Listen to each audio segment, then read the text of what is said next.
The beams, years in your pocket but none in your dreams.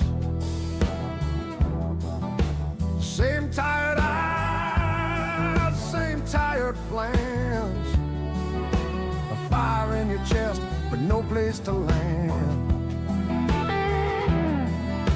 Steps on a road that never bends.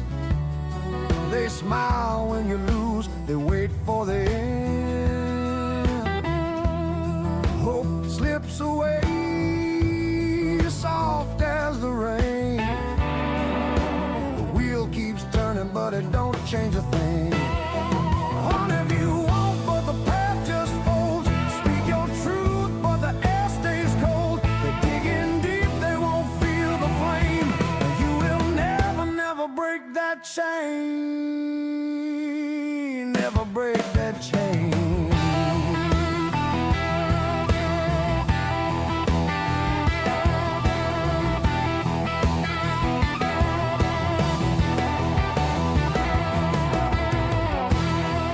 Lips full of salt, eyes full of gray. Don't reach too high, they always say.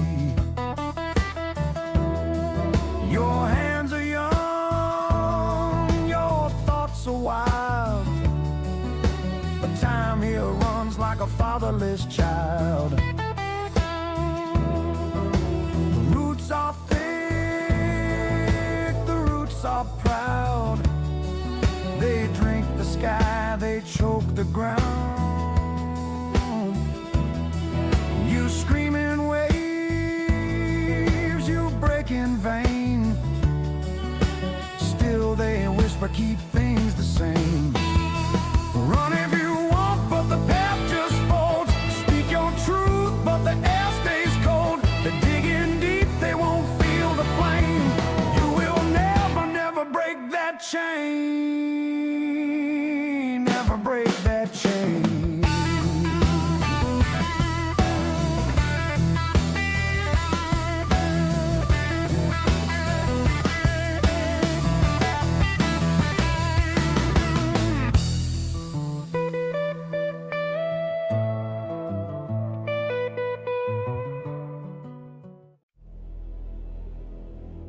Brothers and sisters of Maine, look around our once peaceful home. Our towns, our streets, our families are under siege. Fentanyl floods in like a poison tide, claiming our sons and daughters. Gangs and traffickers operate in every county, exploiting weak borders and softer policies. Crime rises. Overdoses shatter lives. And hard-working Mainers pay the price for leadership that forgot its duty to protect. This is the Charles Homestead Security Doctrine, a battle-tested plan to reclaim our state. We will back our law enforcement with full strength, more resources, stronger support from Augusta, and zero tolerance for those who undermine them. We will dismantle drug networks root and branch, cutting supply lines from the north and south.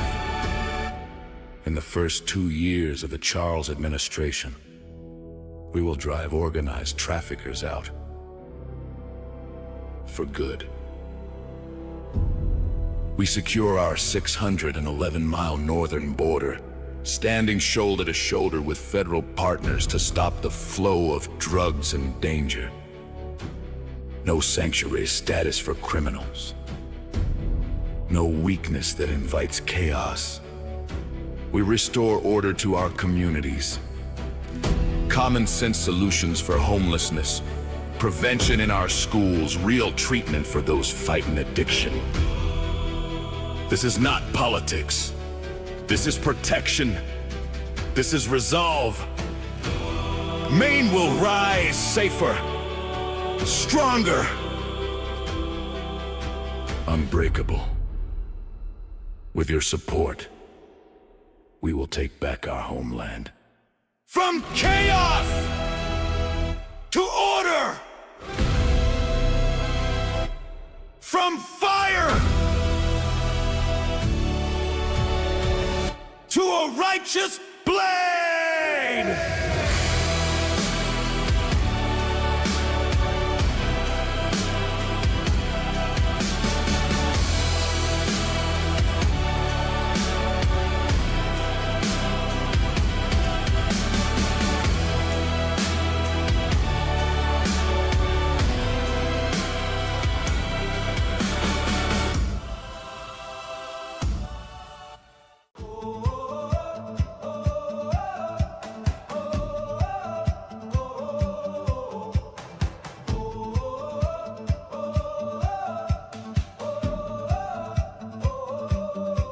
Born to move, built to stand. Freedom forged by working hands. Raise the flag, hold the line. We were made for this time.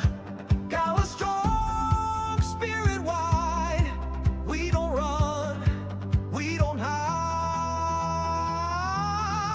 We are the stars of freedom, we carry the flame. We fight, we pray, we rise again. God bless the brave, God bless the land. We are the stars, we take a stand.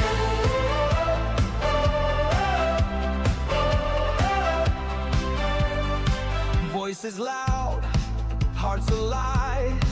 Every stripe, every right. From the fields to city steel. We are truth, we are real. Bound by grace, built to last. We don't fear the storm we pass. We are the stars of freedom, we carry the flame. We fight, we pray, we rise again. God bless the brave, God bless the land. We are the stars, we take a stand.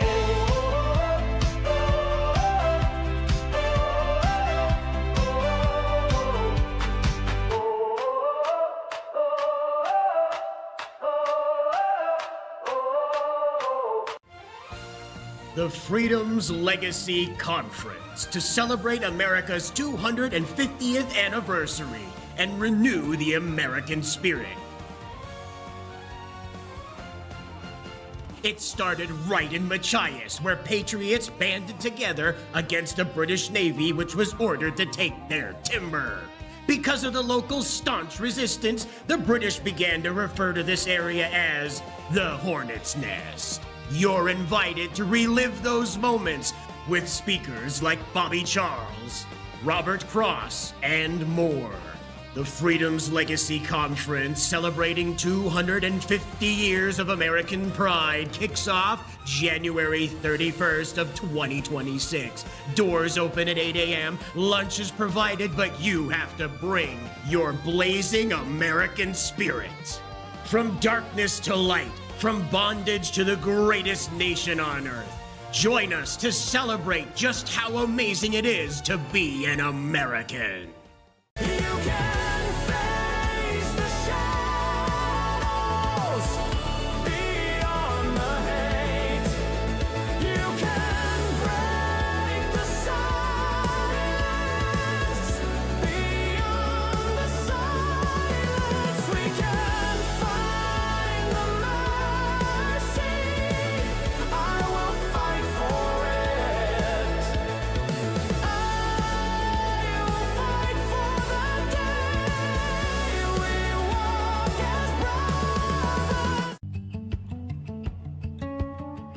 life can change in an instant, and sometimes it changes with a brick hitting you in the face. Sort of like what happened to Becky.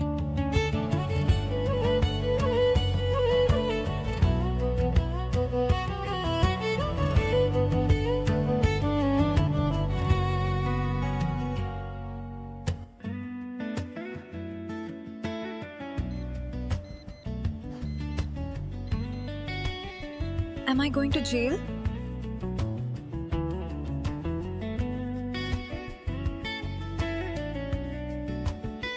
He saved your life. That ICE agent brought you here. Have you even said thank you yet? Thank you for what you're doing out there.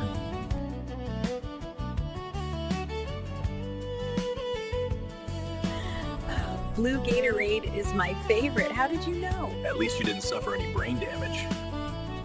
Do you remember what happened?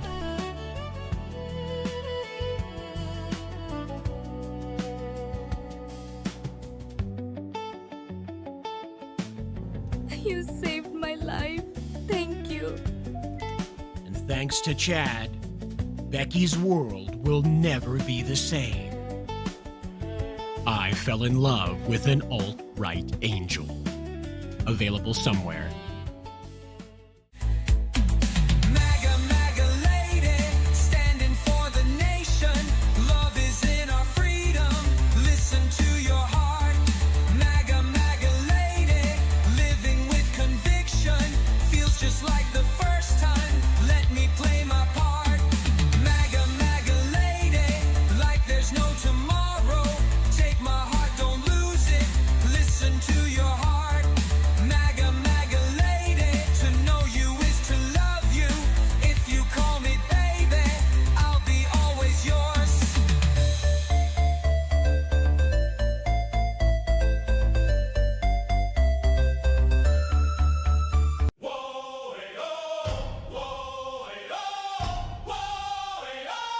America, America, answer freedom's call. Answer freedom's call. That land of courts and cameras where silence wears a grin now hides behind its power while truth wears thinner skin. But rise, ye bold Americans, and cross the watching sea. Rage, rage, rage on to free Britannia.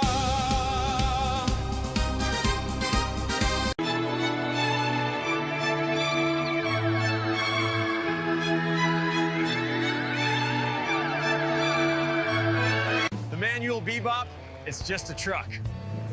I guess there was a reason why Grandpa didn't mind rolling the windows down.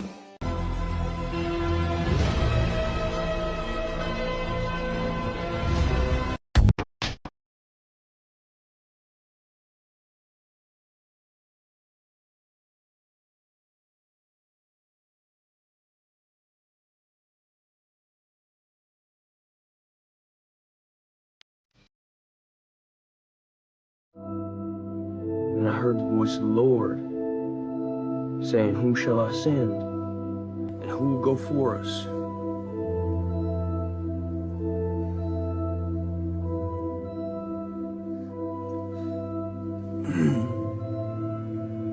And I said, "Here am I.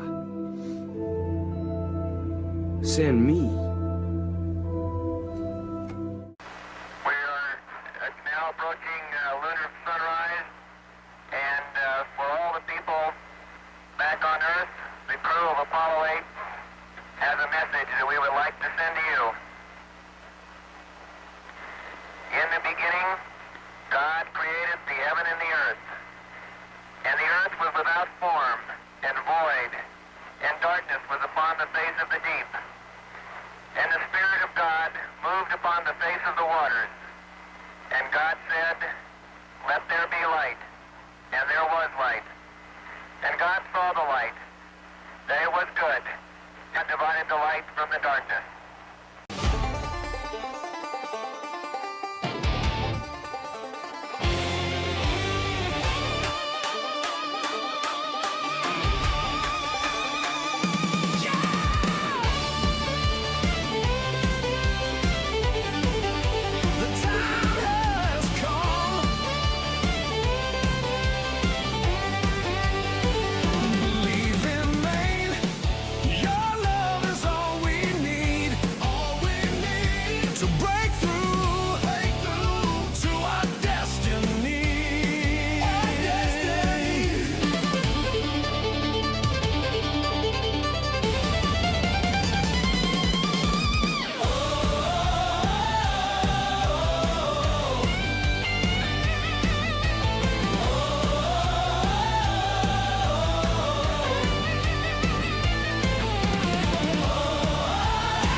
Yeah, we made it through another week.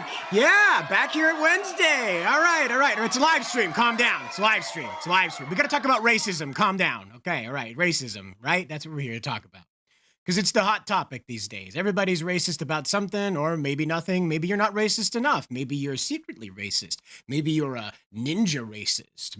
How about that? But that sounds like another word that we're not allowed to say, so let's be careful about that one, because YouTube is one of those magic places that'll take your head off if it thinks you're saying something the wrong way. By the way, I just want to remind you guys, if you're tuning in for the first time, that's how the intros go. I like to pad things out so everybody's got their time to go get their coffee or whatever they're having for their evening drink, evening dessert. I know that the news is over with. I know nobody watches the CBS Evening News anymore, so don't worry. But that's what I want to remind you guys of, is that we're going to have that long intro in the beginning to give everybody some room to get that notification on their phone, to come on in here, say hello, let us know what's going on in the world for them. As the audience grows, we'll check in with you guys. But for right now, we do need to get right into the racism, apparently, because there's a lot of it. There's a lot of racism, just a lot. It's going to be a big show tonight, so I just want to remind you, get comfortable. Make sure you've got your Allen's Coffee Brandy handy, because I think you might want to have a hard drink here before the night's out. This is some pretty stupid stuff. So without further ado, here we go. Hit like and subscribe, by the way. We want to see you back here again. Steve Robinson brings us this fantastic news, by the way. I mean, who doesn't want to just absorb the miracle of Somali culture, okay? Now, Steve prefaces this clip for us in a very, very, very informative way and in a very concise way. So here it is. Democrats have insisted that Rep. Decca DeLocke had no connection with the alleged Medicaid fraud at Gateway Community Services. Here she is raising money for Gateway CEO Abdullahi Ali. I hope I said that right. I'm not really going to try any harder, though. Who has fled to Kenya and is trying to sell his $1 million home, I think here in Maine, or maybe back in Somalia, but I can't imagine anything being worth $1 million in Somalia. Maybe those lovely smiles, right? Maybe those lovely smiles are worth $1 million, maybe. Anyway, let's listen to this clip and just how racist it gets. We're going to back the volume down a little bit because she is in a big room. والله بالله waxa weeye caawa halkan waxaynu joognaa walaalkeen Dr. Abdullahi. Okay, so she says here, we're here to support our brother Abdullahi Ali. Okay, right? Inaynu support garayno. Oh, wait a minute. They did the terrorist yodel. That's the terrorist yodel. Don't you remember that from Family Guy? Check it out. Remember that? Here we go. I say, Ahmed, what is that thing you people do when you're about to assassinate an infidel? Ah, you mean this? Oh, God, yes, I love that. See? They did the terrorist yodel. How about that? I was wondering if they, people still did that or not, or they kind of gave it up, like we gave up disco. So, I don't know. Let's get back into this kooky clip, huh? Thank you. And she says that part in English. Huh? That's weird, right? Gonna introduce everything in Somali. I'm not really sure what that language is. And then thank you in English? A little weird. ma aha oo kaliya inuu isagu u taagan yahay maanta Jubaland. Maine oo dhan baa Jubaland maanta u taagan. Right? But everyone here in Maine is also standing with Jubaland tonight. No, we're not. We're really not. I don't want anything to do with Jabroni Land. Sorry, lady. It's not my beef. I don't have a problem, you know? Like you guys can go solve that problem. That's not my problem, okay? Should have never have been my problem, right? Because you kind of sort out your own problems as you should, you know, as an independent people, you probably should, or maybe just hand things over to the Saudis. I mean, they already have carte blanche over Somalia anyway, but, you know, if you don't know, they go over to Somalia and Kenya and just pluck people out and tear up their passports and then force them into servitude in Saudi Arabia anyway. I don't know, guys. Why don't you just give Somalia to Saudi Arabia and get it over with, right? I don't know. We'll talk about countries being given away a little bit later, but that's Decca DeLocke being front and center, raising money for this wackadoo guy that funded a terrorist cell in Jabroni Land over there in Somalia to the tune of several $100,000 to millions of dollars from scamming the Maine government directly, by the way. So Here we go. We're going to move on down the line, though, because boy, howdy, do we have a lot of racism to go over today. So check it out over here. We have a kindergarten teacher here that is just so glad that people refuse to say the Pledge of Allegiance because of all things, I mean, who would want to be aligned with the country that you live in, right? Who would want to be, a supporter of the country that made it possible for you to live the way that you live, right? So let's check it out. I teach kindergarten at Reiki, and I just wanted to say thank you to the school board. Thank you for not standing up. Right now we don't have liberty and justice for all, and so it feels really hypocritical to actually say the Pledge of Allegiance. Hello? Hello?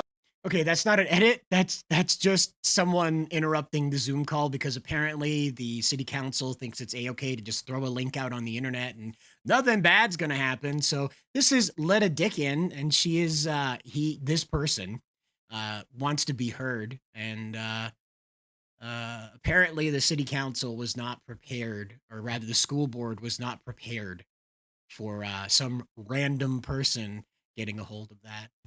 Hello? Thank you, Greg. And let's move that person back over to. Hey, Greg's not fast enough. I'm a drag queen. Hello. I look.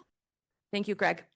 They're all just stunned, mortified. Oh gosh, who would ever come here and disrupt our misery session, right? Remember that in communist China, those grief sessions, right? Well, that's what they're doing here is they're charging each other up and reinforcing their psychopathy, all right? Their psychosis, that's the word. They're reinforcing their psychosis that they live in Nazi Germany, I guess, or I don't think they know of another place that would be worse. I think they probably don't even know that Cambodia was literally hell on earth for quite a long time, where they were like smashing babies against trees. Yeah, I don't think that our good old Reiki kindergarten teacher has any clue that ever happened. That those Cambodian communists weren't just the bee's knees after all, that they were kind of crazy. But of course, because we've had umpteen million movies about World War II and umpteen million TV show episodes about how awful Hitler is, nobody knows of any other atrocities that ever existed in mankind. Everything was fine until Germany in the 1930s started doing what they did. Now, I have to be careful about talking about that because this is listed as a political stream, not an educational stream, okay? And YouTube treats those differently. Yes, it does. Learn that the hard way. As you can see, everybody here is like, oh my gosh, wow, crazy, holy cow. Meanwhile, there's more going on with the racism, right? Because I said, it's a big story tonight. Racism, it's coming out of the woodwork. How about that, huh? And so here we have, I forgot her name now, Mana Abdi, and she is apparently going to run for the state senate now. She's going to campaign to be elected to that position. However, she probably has the most dismal opinion of Maine for anybody running, probably aside from Shanna Bellows and Janet Mills. Janet Mills famously saying that Maine needs diversity because I guess we were a Mongol horde sweeping across the steppe of Maine and just destroying everything in our path until the Somalians showed up, and then we were like, darn, now we got to stop. Was that how it was, Jan? Because I don't remember that. But again, Abdi has a very different experience with Maine than probably anybody you're going to meet. So here you go. Anything. So coming into the States, everything from the snow to, the housing, the homes that we were all of a sudden occupying, everything was a shock, honestly. Every day was something new, and I'm like, oh my God, this is just getting worse. Yeah, So what state did you guys land, first of all? Kansas City. Of all places, yeah. It was like a boot camp for Maine, basically. Oh, really? Yeah, because it's just like, right, like, I mean, anyone who lives in Maine knows Maine and has ever visited Kansas, they will know what I'm talking about. It's just a lot to deal with as a person of color, honestly, or a Black person. So as I said, right? If you don't know, okay, feel free to Google this. If you're on your phone, if you have a premium YouTube account, you just go on over to that Google box and you type in how many new Mainers are there? as of 2025. Go ahead and type that in. You can put new Mainers in quotations just so Google doesn't get confused. And go ahead and throw that in there. What you're going to find is 67,000 new Mainers are here. Okay? Now, that's since Jan took office. Okay? So consider for a moment just exactly what's being proposed. Okay? So rather than having a consistent situation here where you're applying the law equally, I guess. Sorry, I had to get a message off the screen there. But where you're applying the law equally, it's now 67,000 that the governor's office wants to admit to. Okay, you can check that right now. You check that right now. And if you have to leave the stream because you don't have the premium account, that's fine. You can come run right back. It pauses the stream if you don't know. So you can come right back to where I left off or rejoin the stream right now. It's fine. But what you have, though, is that you're going to Google that and you're going to find that 67,000 new Mainers are here. And what that means, okay, now what that means is that that's the number that the state wants to admit is here. Now, you know that these people have brought over their families, that they have brought over their friends, they brought over anybody that can manage to get across the Atlantic, okay? And that's what I really want to drag your attention to, because if you now want to drop up to that, want to scroll up back up to that Google search box and type in how many current population of Maine, and you'll find we're only 1.2 million people. So as we go through our conversations tonight, I want you to know that when Tom Homan comes up here with ICE and they start cleaning out the people that aren't supposed to be here, have overstayed their visas, or as Mr. Trump is doing now, their temporary protection orders or whatever, temporary protected status is being revoked and they have to go, we're not going to have 1 million people in Maine. We're not going to have 1 million people here. Now, I don't have a problem with that, but I know corporations are going to have a problem with that. I know the economy itself is going to have a problem with that, okay? Because what we're having right now is that Maine's current average age is 45. That's the average age in Maine, all right? We're the grayest state in the entire nation. Now, when you go cleaning out these new Mainers who are majority fighting age men, okay, these are majority fighting age men. So when they're cleaned out, our average age is going to shoot up to 55 or better. And at that point, no business is going to come in here other than elder care related.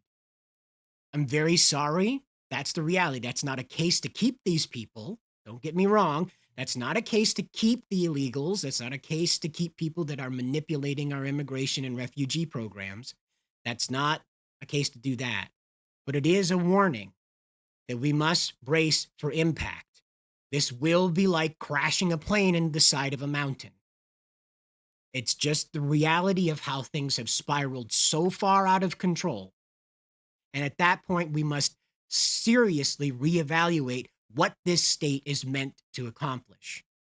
I believe that we can move into a more industrious style of economy where we're not so fixated on woods, water, and wildlife, which keeps us scattered all over the place in such remote regions that we can't even run an ambulance up there in the wintertime.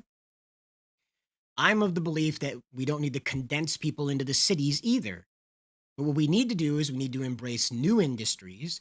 We need to, not just technology, don't get me wrong. We also need to embrace automotive construction, steel pouring, all these different things. We can get into manufacturing microchips and semiconductors. We can get into actual quality jobs for people to have, not this temp work, not this work that's only done for overseas weird corporations that you don't know the face of. None of that. Instead, we work on building up an industrial-based economy here. Okay? Something to think about as we go forward talking about things tonight, that we'll have less than 1 million people here when Tom Homan and ICE finish cleaning out the people that have broken our immigration and refugee laws. So we're going to move on here. Now, this video, this is the Medicaid mogul Abdullahi Ali, again, the guy that's been kind of a central topic here. And he's explicitly saying he will use the militia he funded to seize power in the Al-Shabaab, I think I've said that right, infested semi-autonomous state of Jabroni land. Okay? I don't care what they call it. It's Jabroni land to me. That's what it is. And so we're going to listen to a little bit of this because, again, it's a language that a lot of people, I don't. We have subtitles and it just grates on your nerves after a while. So we'll just listen to this for a minute and read out the subtitles and move on. Okay? So bear with me. I just want to get this out of the way so we know who we're dealing with. Whenever we choose to launch a military operation against Madobi, now my feeling is that that's the leader of Al-Shabaab. I think that's how you say it. Again, I don't want to know for sure. I don't really care.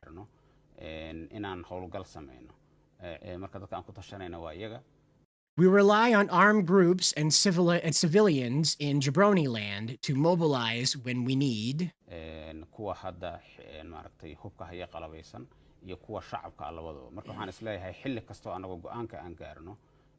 So again, when we decide to attack,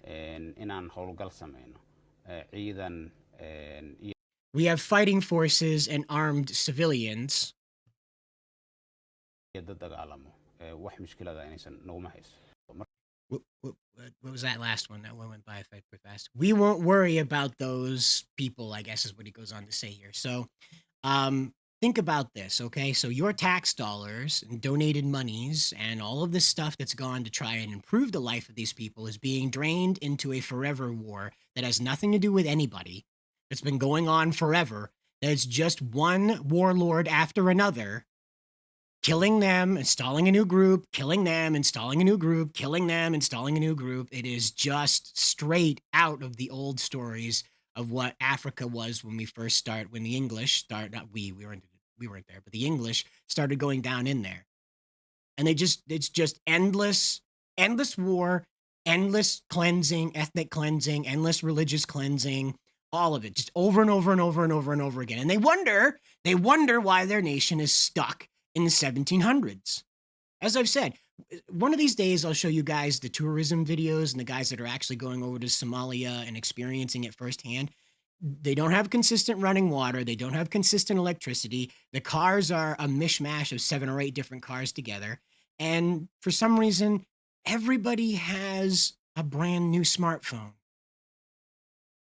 I've yet to figure out how that works. Like I've suggested before, maybe we're Dumbo dropping iPhones to them for some reason, and Elon's like Starlinking them. I don't know how this happens, but they are, running around with brand new smartphones in a land where water and electricity aren't as plentiful as smartphones. Okay? This is who we're dealing with. Just so we get an idea of who we're dealing with here. So we'll move on down the line here. Now, this is something that we just witnessed, right? So Decca Dalak and Mana Abdi and Allahu Ahi, or what was his name again? What was that fella? Abdullahi Ali, excuse me. Pardon me. Wrong window. We'll get to that. But this guy right here, he has some pretty interesting information about how these people are treating their vacation time. I saw this report and I was like, this can't be right. So Sweden did a little evaluation on the travel habits of their refugees. The people that have come from other countries because they were in fear for their life. And they found that nearly 80% of all of their refugees have actually vacationed in the countries they were fleeing from. So they are living in Sweden. They were given asylum in Sweden because if they were to stay in their home country, their lives would be in jeopardy. And then when it got a little too cold in Sweden, they decided to take a vacation to the country they fled from. Oh, and if you're wondering what that number is in the United States, it's 47%. 47% of our refugees vacation in the country they fled from. That we know of. Let me just make that clear, that we know of, okay?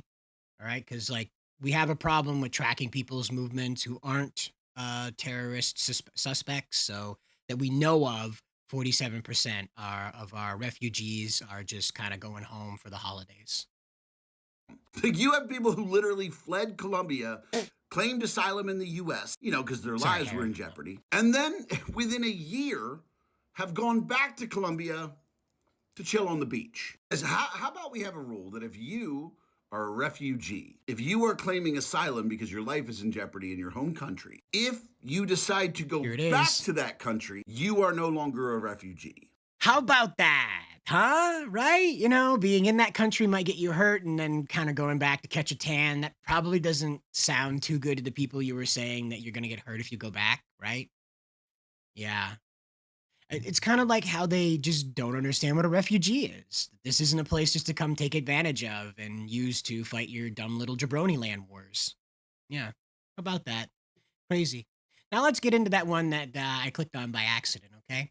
So here we have the former Lewiston City Council President Rick LaChapelle. I think I've said that right. It could be Rick LaChapelle, perhaps? Chapelle? I'm not sure. LaChapelle sounds right to me, but we'll find out. He speaks with the Maine Wire about his outrage over donations intended for shooting victims instead of going to the nonprofits they were intended to go to. And he's explaining it right here on the street. Hello, my name is Rick LaChapelle. I'm former City Council President from Ward 4. I was the Council President during the recent shooting in Lewiston. I'm here talking to you today because I am extremely upset. I went to the City Council months ago and begged our City Council to look at how these monies were spent. Not necessarily giving them to the victims, but all these nonprofits that got tons of money, millions of dollars, that did not go to victims, that had nothing to do with the shooting. Right. The City of Lewiston raised money.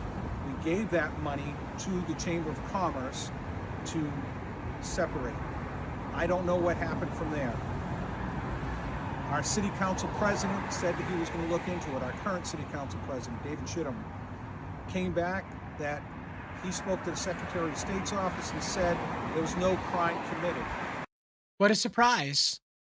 The government investigated itself and found no wrongdoing.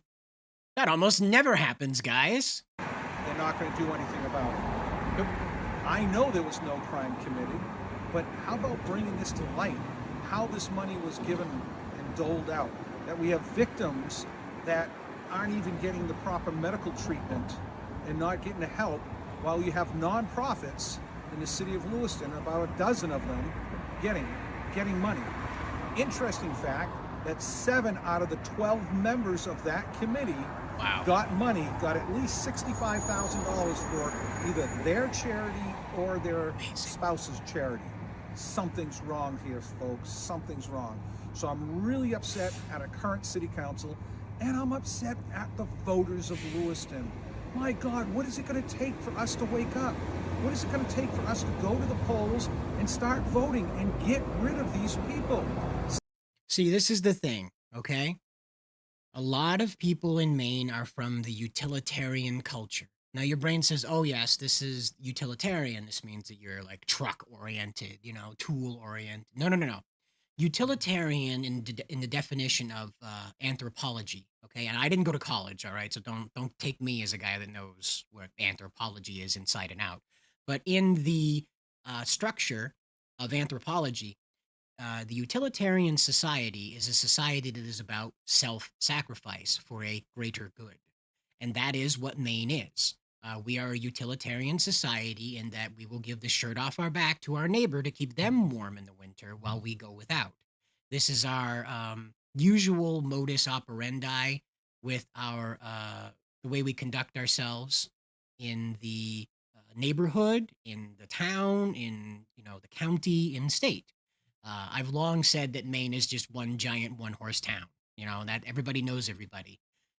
If something happens in Lewiston by 3 o'clock, something happens in Lewiston at 7 a.m. by 3 o'clock in the afternoon, everybody in the county has heard about it. Okay, it's all tied together. The 6 degrees of separation in Maine are more like 1.5 degrees of separation. Everybody knows somebody real well around here, and that's what's happened. Is that we have a desire that's built into us to help each other, because up here the cold makes us all equal. Remember that. It's a good thing. It's a very good thing about our culture. It's very valuable for how we have to go forward in the trying times for when we get all these people who are taking advantage of us out. Okay? But that utilitarian culture has been weaponized against us by the Democrats, by the Somalis, by these various different groups that have decided that we're just easy to knock over because of this. We genuinely want to help people. We genuinely feel as though if we can help, we should help. And that's why it's difficult to get people motivated to come out and vote against helping people that are faking the need for help. Because we are patented, like from the ground up built to be helpful, to want to assert ourselves into a situation to rescue people from these trying times, if you will. And so that is primarily why it's very difficult to motivate a voting base to take action about this stuff, Mr. LaChapelle. That's what we're up against, is convincing people, no, it's actually more helpful if we focus what we have for resources, as small as they are, on the people that actually come from this place. All right? And that includes the tribal Mainers. Now, I know this is scary to hear, okay? Especially for our older audience that kind of grew up in an era where all of this attitude was very, like browbeaten down. You can't think that way. These people are unfortunate. They've got an unfortunate life. We can't judge them for it, blah, blah, blah, blah, blah. All that newspaper slapping you over the head, right? You need to get used to asking the question, why can't Maine be 98% white? Now, I know your brain goes, oh, this guy's a racist. No. Sorry. That's not the case. When I was growing up in this state, and when you were too, this state was 98% white. And if you go back and you look at all the tourism videos and all the commentary history videos about Maine that pre-exist this invasion, so I'm talking like 2015 back, you go ahead and you go back in there and you start looking through all those, you're going to find in the comment section that everybody replying says that Maine is not a racist place, that it is the kindest place that they have been, that people in Maine are so gentle and that we are accommodating to any problem that they have, and that no one felt singled out for their skin color, their faith, or any type of attitude that they had, okay? The worst that you'll find is people complaining that Mainers don't like outsiders. And believe it or not, we don't. It's difficult to explain to outsiders that they can't come in and become the king of Maine.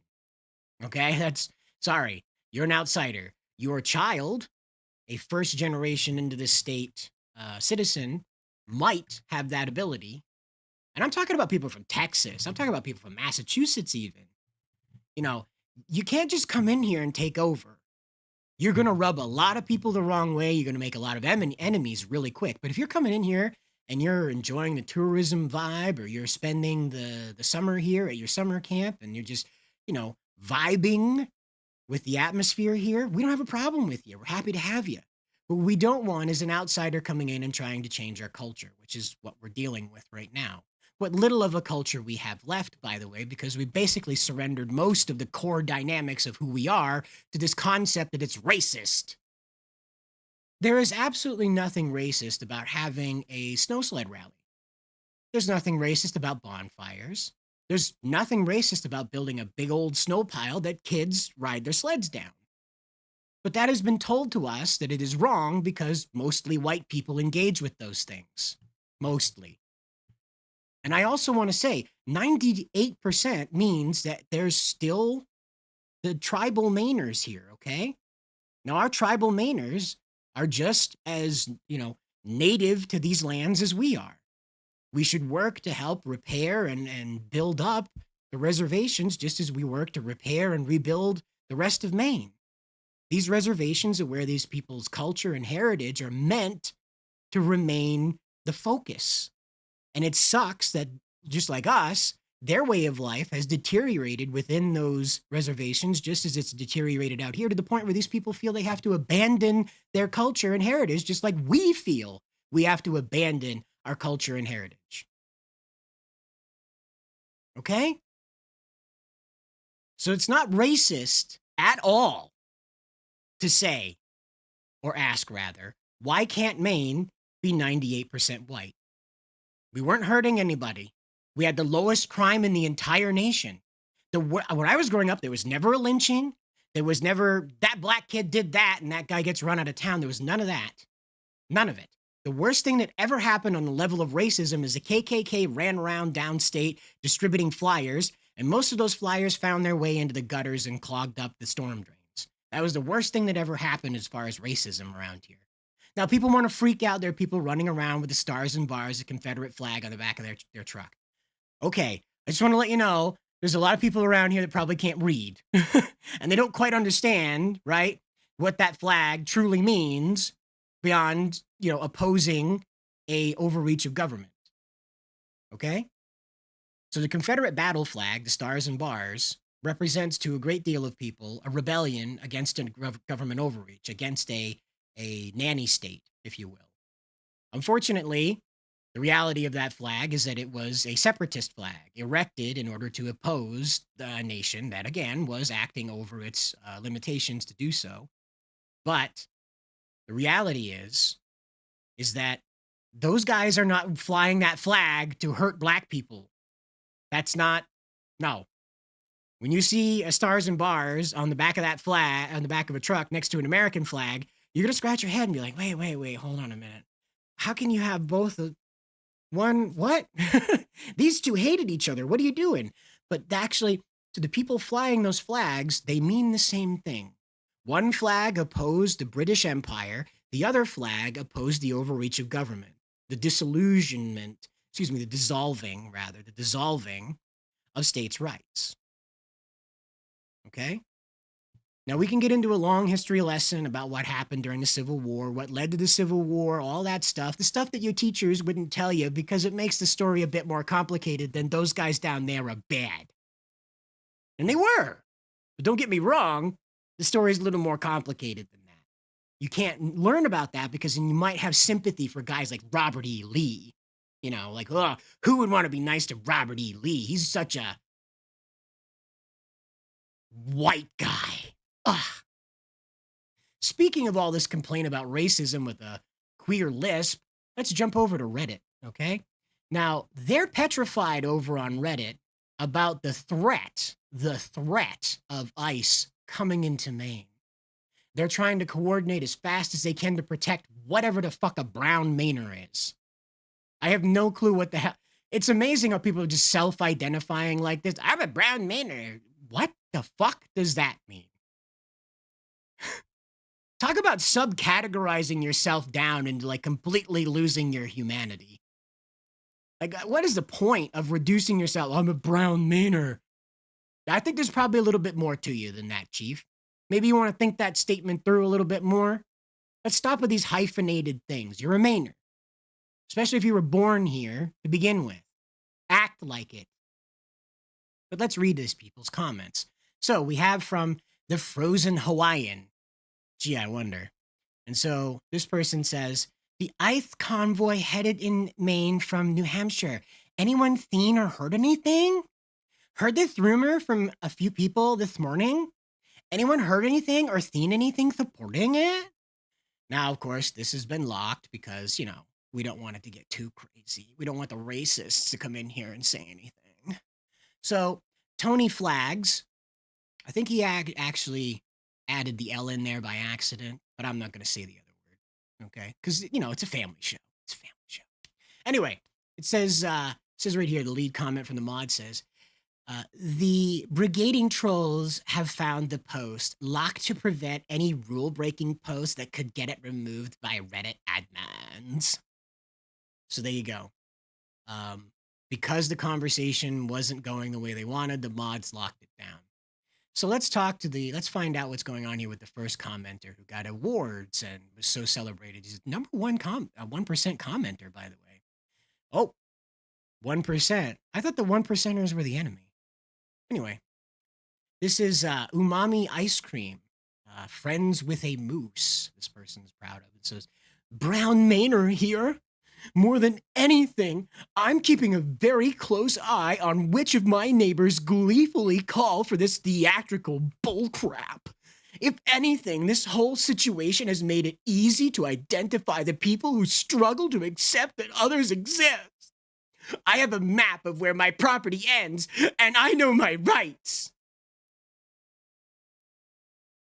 Cool. If you're legal, There's nothing to worry about, Chief. Apparently, again, the Democrats keep ginning up their base and telling them, like, oh man, if you're not this color, you're going to get thrown in the back of ice and get sent to Uganda. It's crazy. It's absolutely crazy. Now you see why these people act so freaked out when ICE shows up, because they've been told that it doesn't matter what you look like. They'll throw you on a plane and they'll drop you out over the ocean. And then we have Rudd Beck Hirtas. I think somebody like bashed their face off the keyboard to come up with that name. But anyway, White Mainer here, wishing so much you didn't have to effing do any of this. I don't know you, but you're in my thoughts. Remember when they said thoughts and prayers were useless? Strange. But you're in my thoughts. F the absolute cowards who endorse this. Then we have Chris Cross, 98, saying, if ICE is hanging out around high schools, make sure your children are aware of their surroundings. ICE is targeting non-white people, U.S. citizen or not. Have talks with your kids about what to do if they notice anyone in military fatigues, masks, vests. Kids and teenagers should probably hide in school until they depart. Maybe there are better methods for staying safe, but just be on the lookout. Be safe. Take care. Wow. Wow. The racism. Anyway, we have Typical Light here saying, ugh, sorry, fellow Mainer, praying heart emoji. History won't shine kindly on these evil people who tortured people and terrorized our marginalized communities. Wow. Brave. Brave and bold. That's what that was. It was stunning and brave. That was stunning and brave. We have Bro Bastion here. That's kind of a fun one. I might steal that. Bro Bastion saying this. He says, beware anyone in your area with Trump regalia. My neighbor was gleefully telling me about reporting some coworkers. He's got a big old flag in the yard. Big old flag, huh? I hate that because I look like them, they always assume I am hateful and on their wavelength. You can fix that, pal. Just cover yourself in face tattoos, and nobody on MAGA will ever ask you for anything other than to put the fries in the bag, Chief, okay?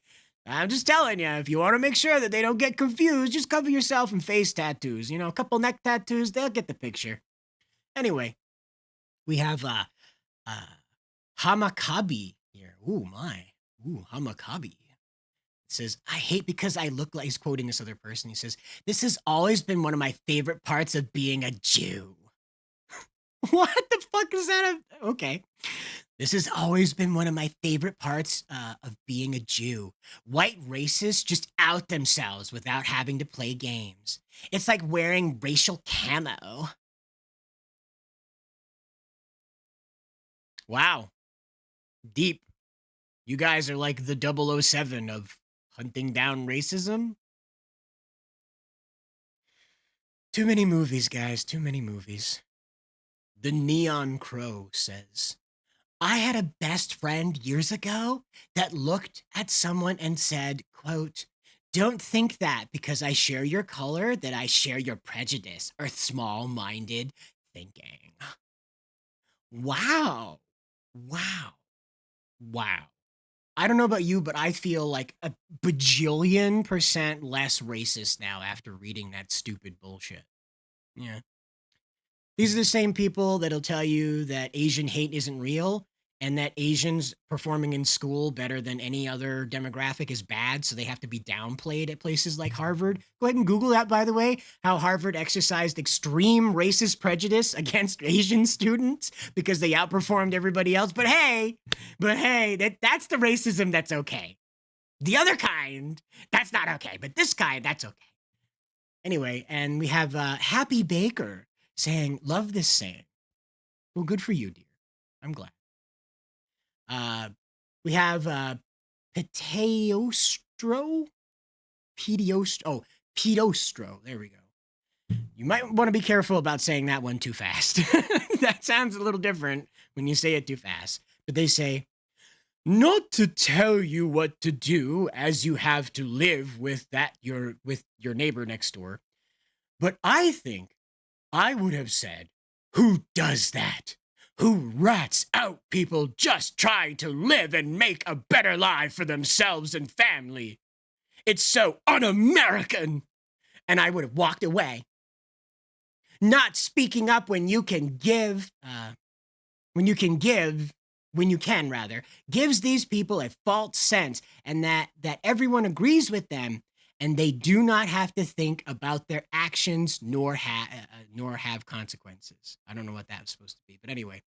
So this person is, of course, jacked up on their own, like, righteousness. You know, I'm the coolest person. Like, wow. Can you imagine if one of your neighbors walked up and said something you barely understood and then decided to walk away like they had won something? Wow. It's like that never happens, right? You never get dressed down by your liberal neighbor who's just rattling off some crazy psychopathic crap at you and then they just walk off like they won something. That never happens. Anyway, Bro Bastion replies, because this is important. They've got to coordinate. They've got to let everybody know that they did their best, but the racism was too dank. The racism was just too dank. Anyway, Bro Bastion says, I tried that approach with them in the beginning, but there was no breaking through to them. I tried explaining that, no, actually, not everyone cheats on their taxes, and everything is not a hoax. Just doesn't work. Oh no. Can you imagine speaking to somebody who just is ideologically walled off from what you're trying to tell them? Wow, that would you just never see that on the left, right? Them being completely walled off to reality. Yeah, that never happens, huh? It's only the right that does that with our big old flags, you know? Oh, man. And then we have I am Janabot. And she says, my fiance is brown as well. And I live in a constant state of anxiety about him being mistaken and harassed, or worse. I can't imagine how you must feel. Stay safe. Love you, neighbor. Blue heart. Redden Weep says, have copies or originals of all his documents. You might need them. And I am Janabot replies with, I have his passport on standby in case I have to go anywhere, as well as copies of his birth certificate and a photocopy of his driver's license. Hopefully it never comes to that, but I am ready to go to war if I have to. They sound like Muppets, don't they? This is like something Jim Henson would write, right? They sound like Muppets. We have John Proof saying, I know several people doing that, and I just want to make it really clear what we're seeing. American citizens now also live in genuine fear of being abducted by our government. Not only is it horrible this is happening, but it's horrible that even this is still totally acceptable to Trump supporters. The thing I hate most about Trump is he's shown me what bastards so many of my countrymen are. We have biodiversity here saying, yep, kind of the definition of terrorism.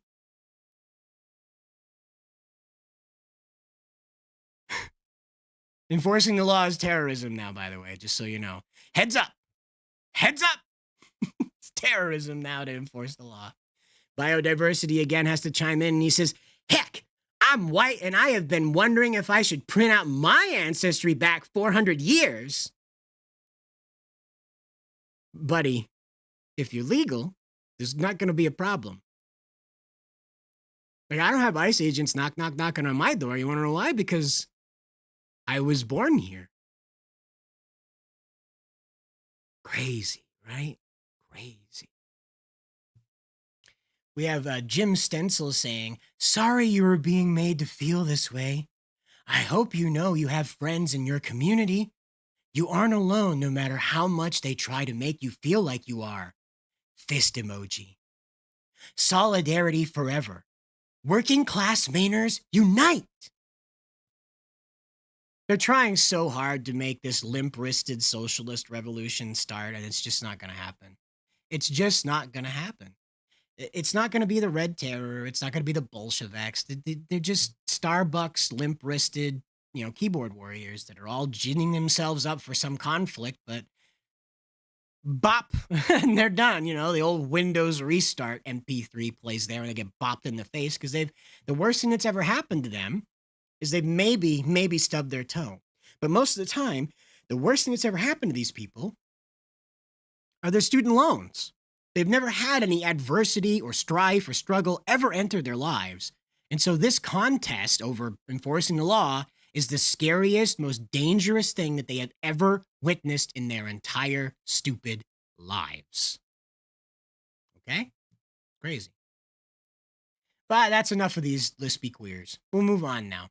We have Nick Sordor, and he's talking about how he was pulled aside by ICE because they wanted to take a picture with him, not the other way around.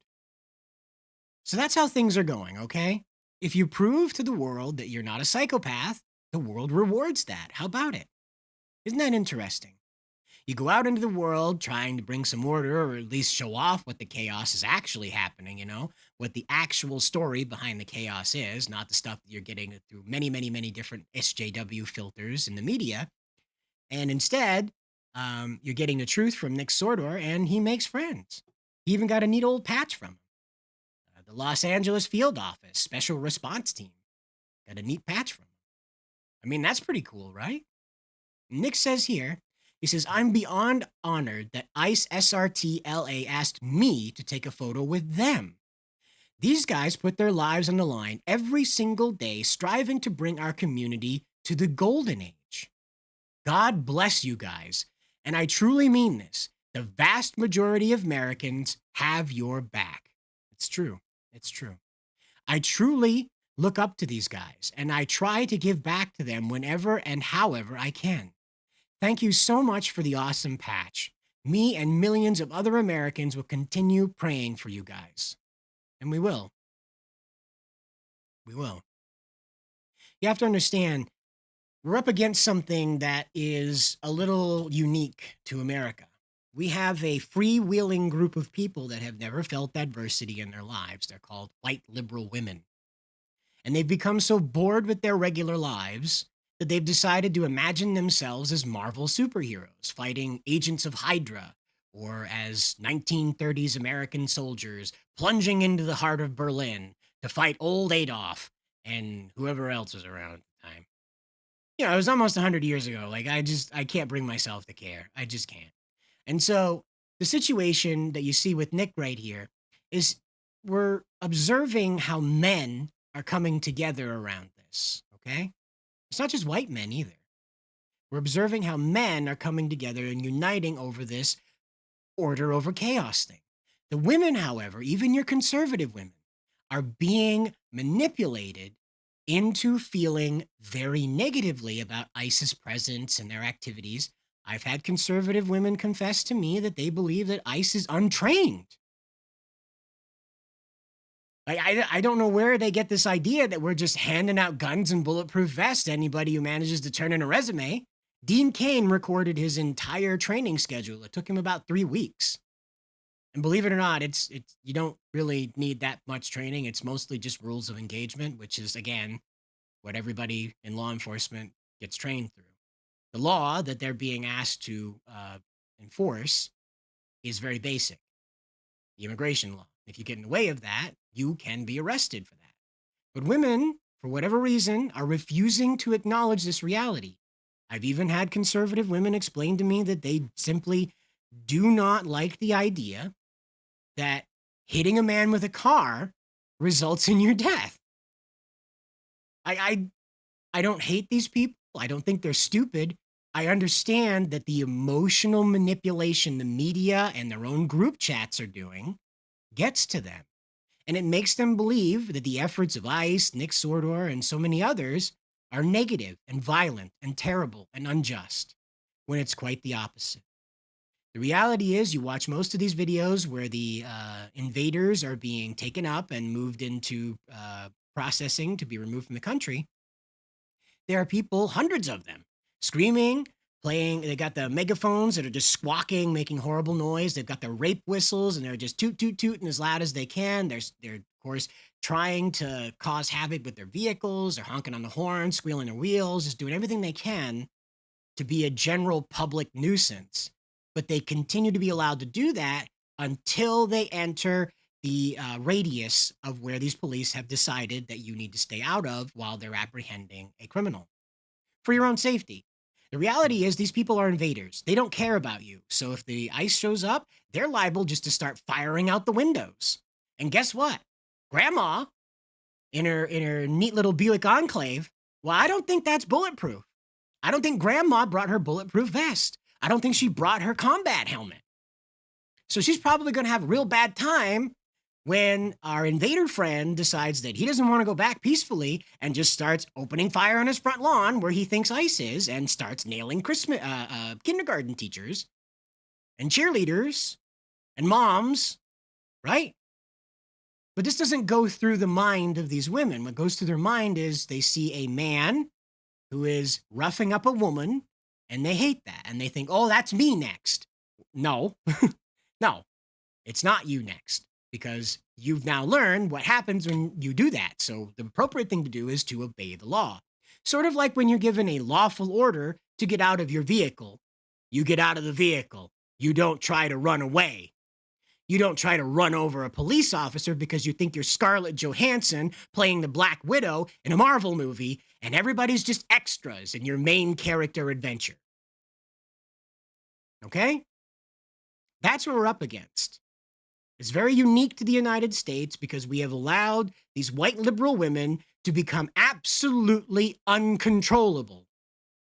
And it's not that they need lobotomies. It's not that they need to be drugged. It's that they need to be brought to reality. They are allowing whole chapters of this story to go completely ignored because they want to cling on to how important they feel, screaming and hollering about a criminal. And I'll remind you, Mrs. I'm not sure. They're calling the woman she was with her partner now in the media, so I have no clue. But Renee Good, okay, sacrificed herself for a twice convicted rapist. Now, that's not 2 rapes. There were multiple sexual assaults, rapes, all of that in those convictions. And she sacrificed her life to save that. A lesbian, married to another woman, sacrificed her life for a serial rapist. That's how psychotic this whole thing has become. And you will find women that are still sympathetic to that because, like, oh, he deserved his day in court. He did. He got convicted twice. Now, okay, fine and dandy. We're not sending him to our prison because he's an illegal. So that means he's still going to be the beneficiary of our taxes if we throw him into jail. No, put him in a Ugandan prison, which is as close to hell as you can get on earth. And that's where you put him. But again, you will hear leftist women try to make the excuse, well, are we sure it was rape and it wasn't just made up because he was black?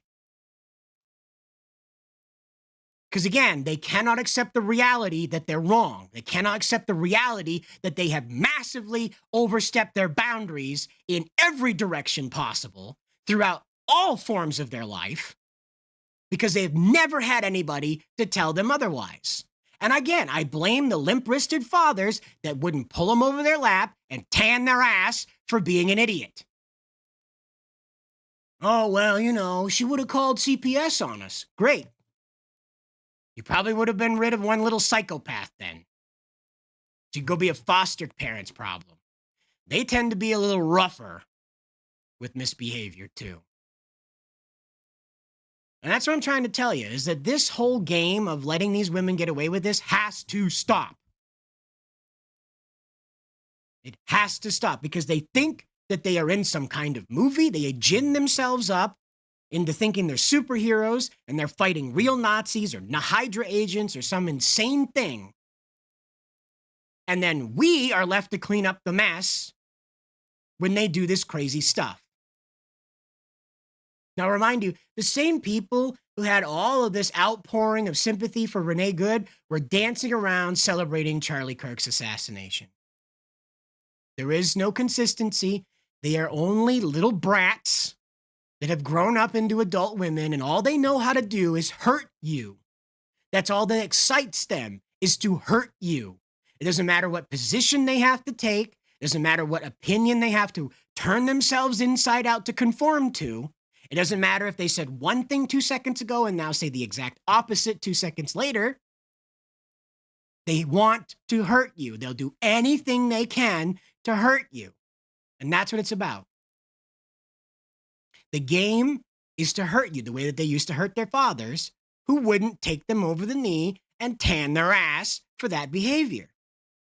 You got these little manipulators that grew up in the women, and all they know how to do is to emotionally manipulate. It's where they feel most powerful. So they're never going to let this go. They've worked up in their mind that Renee Good was just driving along, listening to Sheryl Crow, singing along, and an ICE officer broke her window and killed her. Just shot her dead right there. That's what they worked up in their mind. I've talked to conservative women, too, that wholeheartedly believe that Renee Good was just hanging out, and she was on her way home. And the ICE agents pulled out their guns and lit her up the way that they lit up Bonnie and Clyde.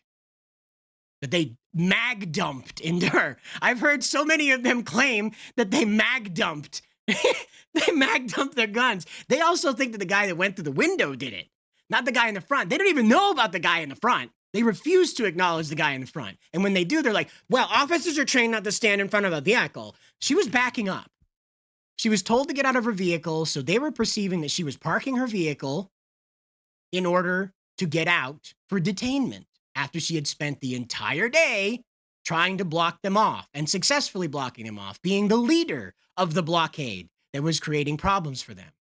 Now, I want to remind you, Renee Good, had she not decided she was a superhero, well, she would have probably only done a maximum of 3 days in jail.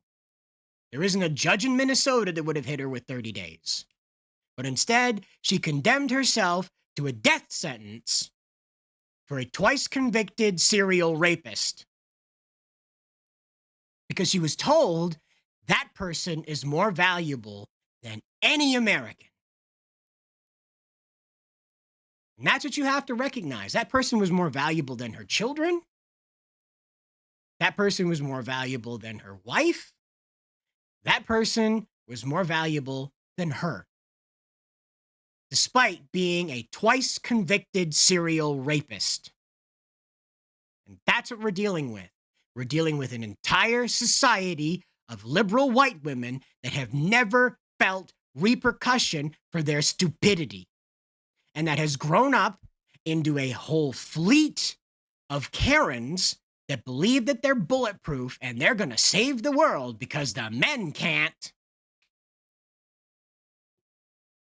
And so that's why it's important that we take a moment and understand who our real enemy is here. The real enemy that we need to be thinking about. So we'll drop over here now. These same Karens, they didn't have a problem when Mr. Obama was running around moving something like 3 million illegal aliens out in 1 year. Didn't have a problem with that. CNN made this amazing, like slob job of Obama's efforts, by the way. So check this out. This is some cinematic stuff. Turn that down a little bit. Just before the sun rises in the Windy City, Immigration and Customs Enforcement agents fan out across Chicago to arrest criminals in the U.S. illegally. Tac 1, Tac 2, Tac 3. CNN was granted exclusive access to witness some of those raids.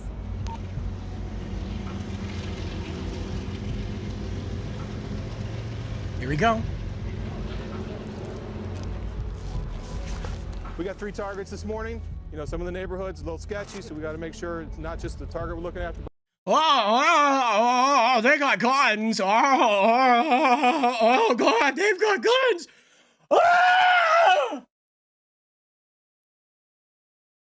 Nope.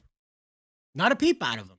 These very same Karens. Renee Good didn't like crash down out of the atmosphere, didn't arrive from Mars one day about 5 years ago. She's been here the whole time. And curiously, she wasn't out trying to ram police officers, trying to run them down. Way back when Obama was moving 3 million illegals out of here in a single year. Nope. Didn't do that. Didn't do it when Biden was doing it either. That's weird. Other people around us. They want to come out extra early, like right now, because they want to catch these people before they go to work. That's why it starts so early in the morning. Wow. So they're hunting these people? Oh my gosh. Oh my gosh, guys. Oh my gosh, it's so inhumane to like hunt human beings. Nope. Nope. Don't hear that. Don't hear that. Radio check. All right, let's roll, guys. Oh my gosh, and they're led by a white man.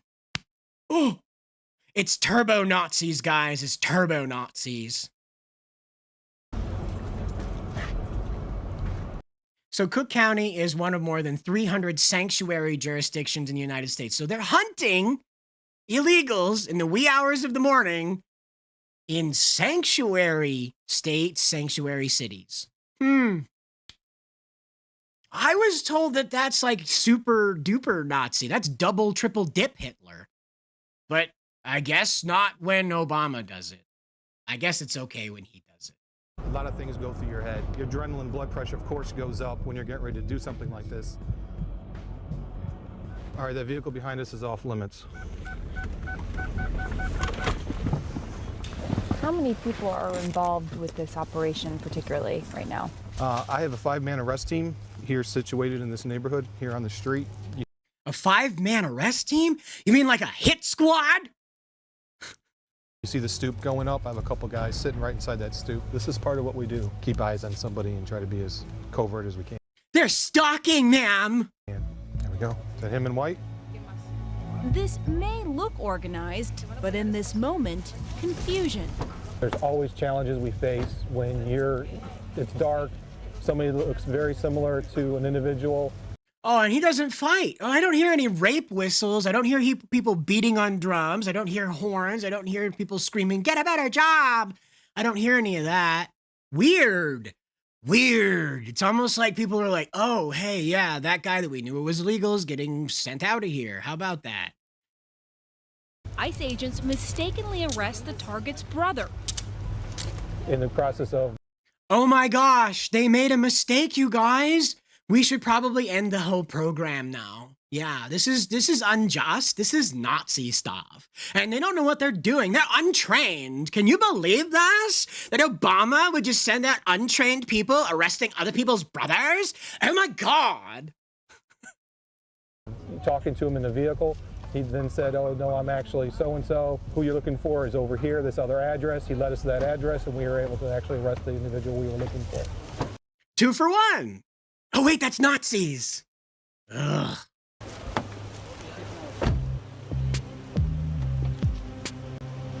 Oh, they even gave him like cool music too. Oh, wow. So it's not like the creepy string draw there, that suspension stuff to make you think that this is some evil operation. No, it's that cool low bass kind of music there that plays with like the mission briefing. It makes you sound cool and tough, you know? Hits the back of your neck, makes you sit up a little bit straighter. Like, yeah, I feel tough now that I got that bass line in my ear.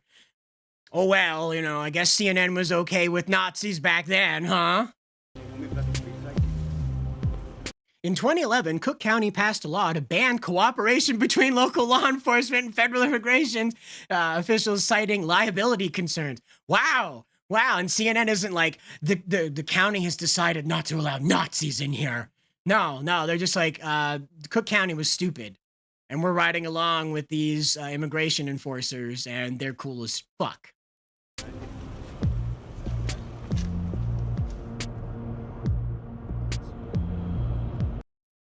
The county says prior to the sanctuary law, ICE was deporting people for minor infractions.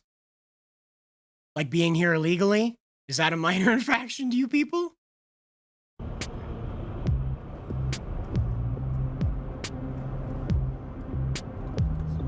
ICE says the county ordinance creates a danger to the community by releasing undocumented criminals back onto the streets. Wow. Wow, that's kind of strange because like Trump said that. Continue 0.2 miles, then turn left on 22nd Street. Next target, somebody. Next target? They're targeting people? Oh, it's like a hit squad. These guys are the brown shirts. It's kind of fun to pretend to be a modern liberal reacting to Obama-era immigration policy. It's kind of fun. You should try it sometime. That did a sentence of 10 years for narcotics trafficking. He's also been arrested for DUI. We also may be attempting to criminally prosecute this individual because he was previously removed from the country, which is a federal felony. Oh my gosh! So he re-entered after he re-entered illegally after he was convicted of trafficking drugs, driving drunk, and being in the country illegally, and he's also re-entered it now. Well, I don't know. I'm sure there's some lesbian out there that would love to run over a police officer to keep that guy safe. You have evidence, right, that he's using a fake identity, or? That is correct. We believe he's been using a U.S. citizen's identity to live and work. He's just trying to improve his life. What's wrong with you? It's like those Reddit people. How dare you try to go after someone just trying to make a better life for themselves? It must be so exhausting to be a liberal, So really taxing on the neck, too, I think. Illinois driver's license. Immigration and customs. Look at them. They're just in a neighborhood. I bet it didn't warn anybody either. I bet it didn't tell anybody they were going to come in there and do that. Oh my gosh. Can you believe that they would just do this? Are you getting the picture yet? That they're not sincere? That they don't care? That it doesn't matter? They just want to hurt you? Doesn't matter if other people end up shot, if children end up sold into trafficking, if drugs are released on the streets and destroy generations of lives? No. That doesn't matter. Making you and me feel bad. That's what the Karen army is all about. That's what these militant Karens are all about. They don't care about whoever else gets hurt along the way. They have to hurt you and me. Emotionally. That's the psychopathy we're dealing with. Customs enforcement just arrested its second target. It has had surveillance on this person for a while now.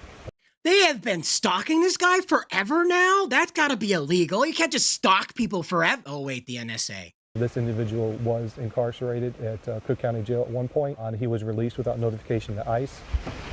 Previously, if we had been in the jail like we were prior to the 2011 ordinance, we probably could have arrested the individual at Cook County Jail, much more safe and secure location. Wow, how about that? Sanctuary cities make the community more dangerous. And I don't hear the CNN person asking them if they voted for Hitler. I don't hear the CNN person riding along here asking how racist they are, how evil they feel right now. I don't hear that. I hear the CNN reporter kind of being like down with this, being like, yeah, I get it. Yeah. He's going to be processed. They're going to fingerprint him, ask him questions, and there's a whole process that goes into place before anyone is deported back, including seeing a judge. You mean they're not just going to throw him in a cage? They're not just going to throw him in a cage and let him starve there, let him sleep on trash bags or whatever they were talking about back then? Oh my gosh. You mean there's going to be a process to this? Like the person's going to, have their information verified that they're supposed to be here or not and what kind of crimes they've been committing before they're, deported or not? Oh, wow. It's almost like ICE does that today. But you won't hear CNN ever speak about ICE today like they are right now. That cute little blonde right there, she has nothing nice to say about ICE today. I promise you. We're cutting through because the highway's still backed up. So they're just running this hit squad with their guns and their police cars that are like plain fake, hiding police cars. They're undercover police cars, just running them through neighborhoods full of people. Oh my gosh, it's totally Nazi behavior. I bet they didn't tell anybody that they were going to be cutting through there. I'm telling you, it's a lot of fun to pretend to be a modern leftist reacting to Obama-era policy. It's a lot of fun. This third target, he has an unauthorized use of a weapon, which was a firearm. He has a couple DUIs. Wow, that sounds familiar. Huh? It's almost like a guy in Lewiston had something similar happen. He ended up on the city council. Huh. That's weird. He is a criminal. He has an extensive criminal history. And by taking him out of the community, it's making the community safer. And that's ICE's purpose, is to focus on criminals and community safety by taking these recidivist criminals out of our communities. So I don't hear any rape whistles. I don't hear anybody beating on a drum. I don't hear horns. I don't hear people screaming. What's going on, guys? Did you not like coordinate? Is there no like ice watch to make sure that this happens?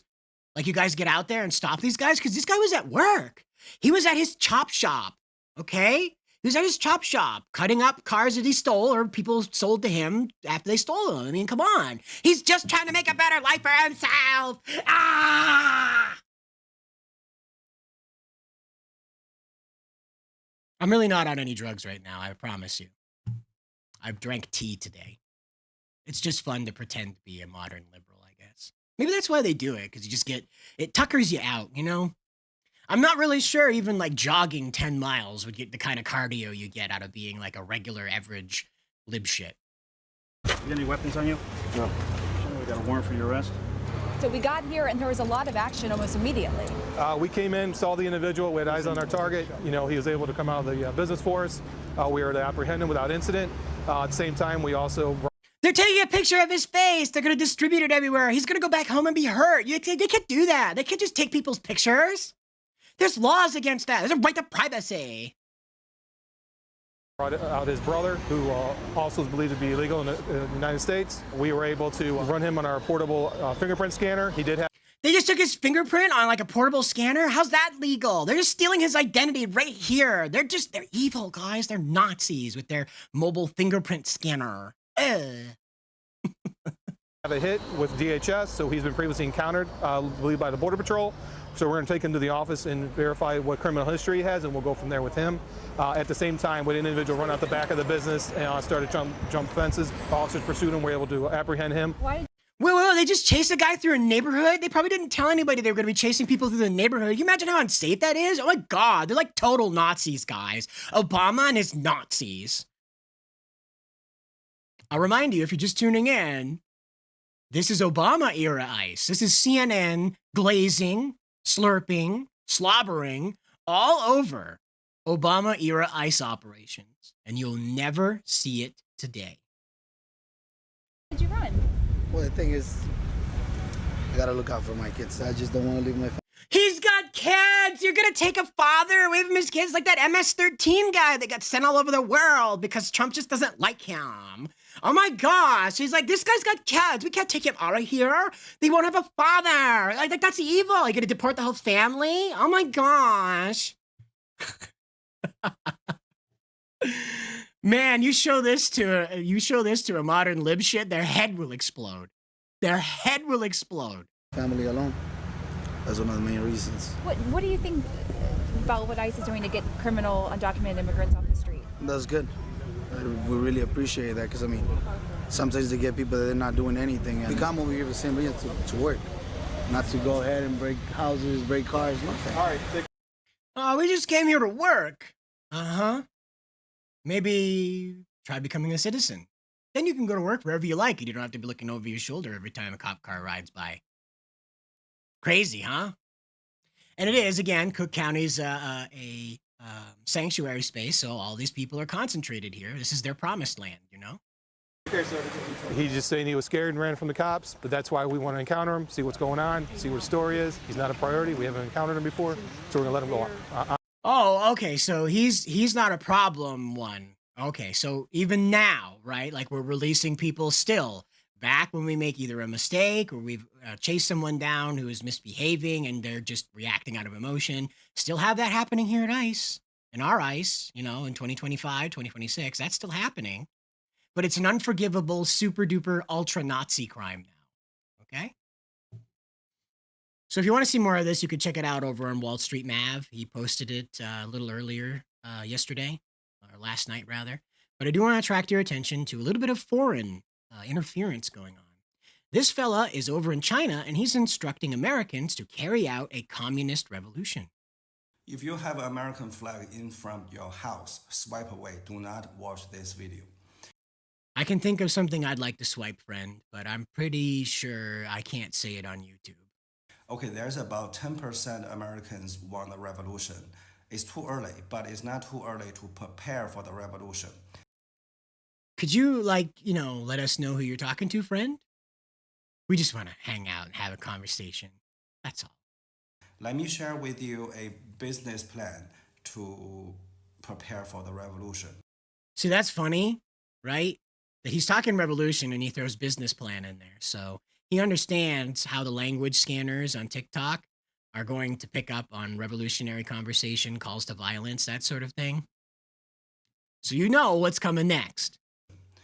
Right now it's 2026. If some households still have an American flag in front of their house, that means those people are supporting the American system.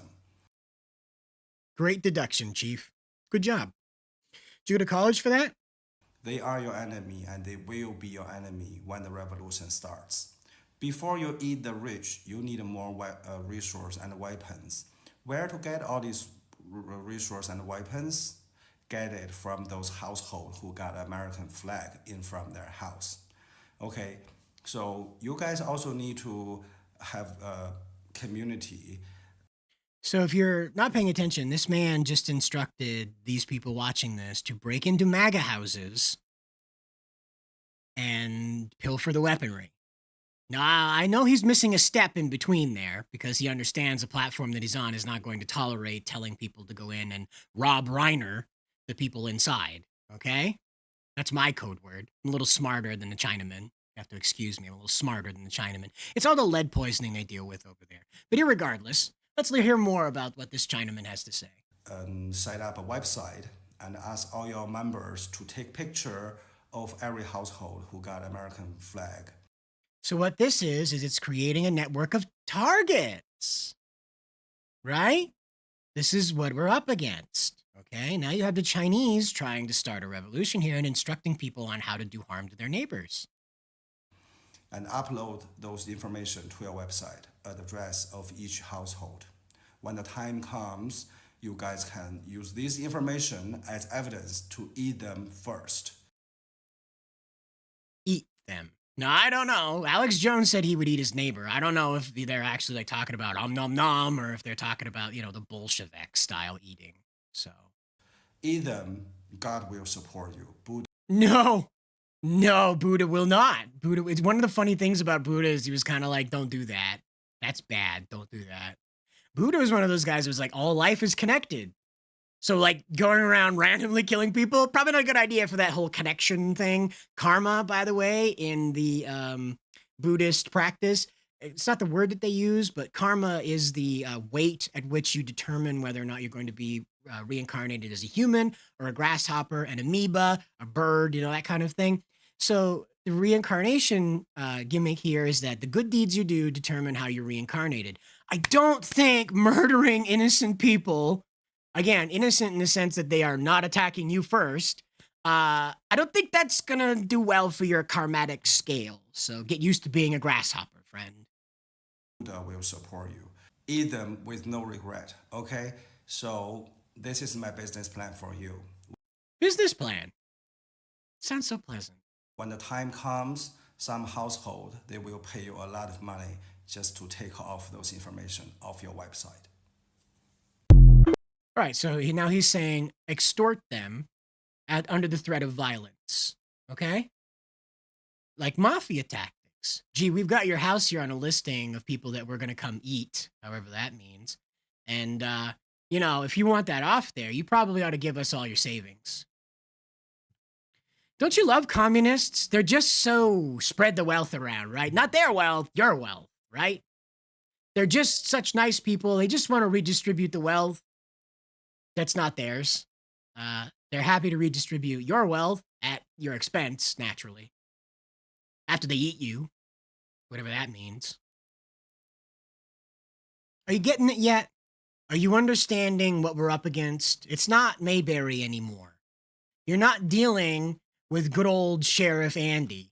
You're not dealing with Johnny Quest. You're not dealing with your average run-amok grunge skateboarder from the 90s. You're not dealing with even the anarchists of the early 2000s that would sing songs about being mad about the capitalist system.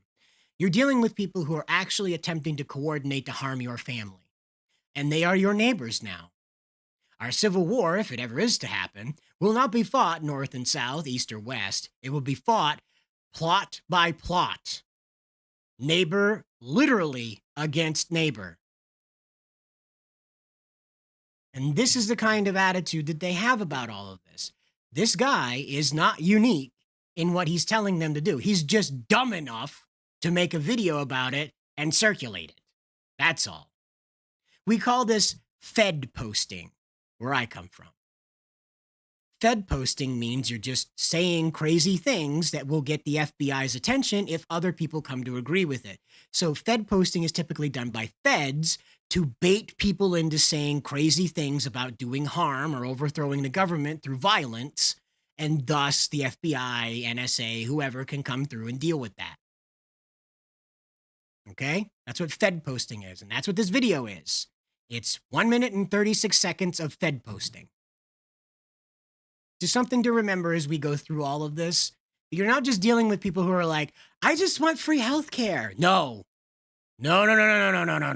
They don't. It's not going to stop there. It can't stop there for them. Because it was never intended to stop there, and they know that. They hate you. They've made that abundantly clear now. And this guy's giving them a plan to exhaust that hatred upon you. So what we're dealing with on the global scale is something to pay attention to, okay? So we are looking at this through a local scope. And of course, our media, national media, even our conservative media just can't keep up with every last thing happening in the world and trying to tell it out, in a serious tone, or at least explain it without a liberal filter. So I do want to take a moment and listen to what this lady has to say about what's going on with the three global powers and their multiple meetings in Moscow. Something unprecedented just happened in Moscow. Yesterday, Trump's envoy, Steve Witkoff, met with Vladimir Putin, while Chinese Foreign Minister Wang Yi met with his Russian counterpart. Three nuclear superpowers converged in overlapping meetings, and London is in absolute panic mode because these three nations together have the power to end British imperial control once and for all, and Donald Trump knows it. Not only is he building new alliances with the other superpowers, he's targeting the very lifeblood of the British Empire, drug money flows. But that's not what you'll hear from the mainstream media or from all too many influencers in MAGA world who are still drinking Britain's geopolitical poison that says Russia or China or both will forever be our adversaries, and that we must tie ourselves forever to NATO and Europe and Ukraine and the US-UK special relationship. While that's what they're still peddling to try to disorient the MAGA movement, the Anglo-American elites themselves know better. They know that the world is shifting away from them. And the establishment's Wall Street Journal has recently been sounding the alarm, as these two headlines show. The first one says, Trump's push to end the Ukraine war is sowing fresh fear about NATO's future. And the second one, Europe fears it can't catch up in great power competition. Now, RT gleefully covered that second Wall Street Journal article, highlighting the point with this quote: US, Russia, and China enhance their economic, technological, and military dominance, while Europe stays behind. I'm Susan Kokinda, and since the 1970s, I've looked at how the British game masters have played the modern version of their imperial great game, keeping the superpowers pitted against each other in perpetual conflict. All the while, the global elites continue their control over the world and over nations' economies. And I've documented how the second Trump presidency is challenging that in unprecedented ways. So if this is your kind of fight, please hit the like and share buttons and subscribe to our channel. So again, I know that came at you pretty fast. There was a lot of information hitting you over the head, okay? What we need to be aware of is that what Mr. Trump is up to is busting up the European super controls, okay? Now, we think of Europe, they're just some piddly thing that's obsessed with cheese and musky wine, right? Naked feminists running around all over France trying to prove a point about something. Nobody can tell because French is just a annoying language to begin with. But regardless, what she's explaining is that these European powers have managed to retain this power, at least since World War II, this influence, because they have been pitting Russia and China and the US against each other constantly. The backfire effect to this, as she explains, is that these countries have reached a point where they are now risking the end of the world to remain in conflict. So they are forced to reevaluate this conflict. Now, Trump, not being the, end of the world kind of guy, he is trying to get ahead of all this and start beginning these efforts to de-escalate the trouble between Russia, the US, and China and the US. Now, it doesn't look like that with the trade war, right? But the trade war is meant to make sure that our industries come home. so that China's not able to poison our medicine. If you don't know that, the majority of our over-the-counter medicine is produced in good old China. And I don't know about you, but if we ended up in a conflict with them, it sure wouldn't take a lot to make a lot of Americans sick real fast. Right? So we need to think about just who the real enemy is in all of this. Denmark is mad that Greenland's going away, but they're not mad because Greenland is going away. That's the reality. They're mad because America is not obeying the European power structure, that we are not kneeling down before them and accepting that this is our role to be their caretaker, to be their little Toby. Okay? Now, a lot of people think that this is the rise of the American empire, but in reality, it is quite the opposite. The United States is rebuilding the sovereignty of nations in our hemisphere that have been brought under either European control or Chinese control over the past 30 years. Maduro is a prime example of that. That's why European leaders are up in arms that we've removed Maduro from power. This is a man that was running over people, is ordering the death of protesters. Now, Trump isn't ordering the death of protesters. Protesters are trying to run over officers and are getting shot because of it. Okay? Very different than what we see in Iran, where the Ayatollah has ordered the death of rioters. Okay? Has ordered the death of protesters over there. And they have something like 400 people are dead now. Something like that. 18,000 arrested. Probably in terrible conditions like torture. Yeah. And again, this is what you're experiencing. You know, from the outside, we're seeing this disconnected behavior going on with Trump, where he's over here doing this and over there doing that, and he's making fun of these people and getting closer with these other people and yada yada. And it seems very confusing until you put together just exactly what the purpose of all this is. Vladimir Putin is almost 80 years old. He's not going to make it much further than 2035, and that was the last. He was voted to stay in power that long by his own, changing of the laws. So 2035 is most likely when he'll croak anyway. Okay? Similar, Xi Jinping is in his middle 70s, I believe. At the very least, he's coming up on being in the 70s. So he's not going to be around much longer himself. This is why the rush to take back Taiwan has risen so quickly for 2027, because, that's probably around the time when that guy's going to kick the bucket. He was one of Chairman Mao's golden boys. He was one of Chairman Mao's accolades, adores Chairman Mao, tries to become Chairman Mao himself. That's how old Xi Jinping is, okay? He was a college student when Mao rose to power. He was part of the Color Revolution, okay? So these guys are going to be gone soon. And the people that follow them are not going to be as zealous for this kind of conflict because it doesn't belong to them. I'll remind you, Vladimir Putin had a millennial challenger in the last election that nearly won, and of course he wouldn't have anyway because of the way the Russian election worked, but he came very close. The youth were very motivated behind him, and of course their version of Gen X was also very interested in being a part of it as well because they were tired of Putin's absolute rule. Same thing with Xi Jinping. There are many, many youth revolutions happening around the world, but China just keeps firing up and then being suppressed, firing up and then being suppressed. It's only going to do that for a few more times. The people themselves are going crazy over there and running over children, burning up factories. There have been over 400 factory fires in the last year in China. 400. And these are major factories. These aren't just like these, we're assembling socks or something like that. These are massive complexes that have multiple fires that completely obliterate the functionality of that factory structure. Okay? And they're being lit by arsonists. They've had multiple bombs go off there. One of them went off during a New Year's celebration last year. Almost leveled a building. It was right out in the sidewalk. The guy just detonated right there. And so when the power does shift, we will no longer be enemies, or at least not the kind of enemies we are today. And this is what Trump is doing, and it's making Europe very nervous because they can't hold on to power if these three great nations that we have here, we have the USA, Russia, and China, If we're not trying to destroy each other, we're going to start building together. And that leaves Europe out of the equation because all they've done is get fat and lazy off of the Americans. You know that to be true. That's why they're throwing a fit now that they have to take care of themselves. Google this one. I told you to Google this earlier. Google stuff earlier. We'll jump into it again. Google this. Go on over to Google and type in, what's the percentage of European citizens that will not fight against Russia? 69% of Europeans polled said they will not fight against Russia.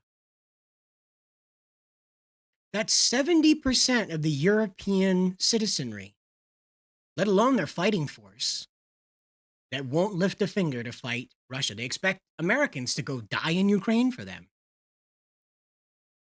That's how twisted and evil the European culture really has become. The entire continent believes that American blood should be spilled over theirs. You want to talk about supremacy? Even the invaders that were polled on this, they said they would go back to their home countries if a draft was instituted that included them.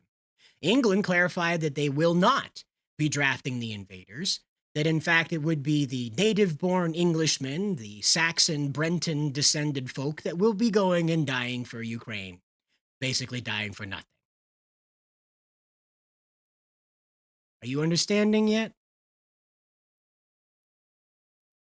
I'm not trying to be condescending to you. I'm just checking in. Are you understanding yet that this thing is just an uphill battle unless we finally face the real enemy? And it's Europe. It's always been Europe. Do you know where the Bolsheviks came from? The Bolsheviks were the ones that took over Russia from the White Empire. The White Empire, by the way, which was working on a Russo-American alliance, I'll remind you. The Romanovs adored America. And that alliance probably would have crushed Europe completely. That's just one. The Bolsheviks came from France. They were college students radicalized by communist professors in France. Marx wrote the Communist Manifesto in France. You want to know who carried out the Red Terror? Those French college students. Look up the Red Terror. Go ahead and look that up. It's not a movie. It's not some 50s thing. It's an actual era in Russian history where a ethnic, cultural, and religious cleansing took place at the hands of the Bolsheviks, where people who owned land, who were teachers, who were professors, doctors, lawyers, any type of authority figure, were brutally, slowly murdered by French communists.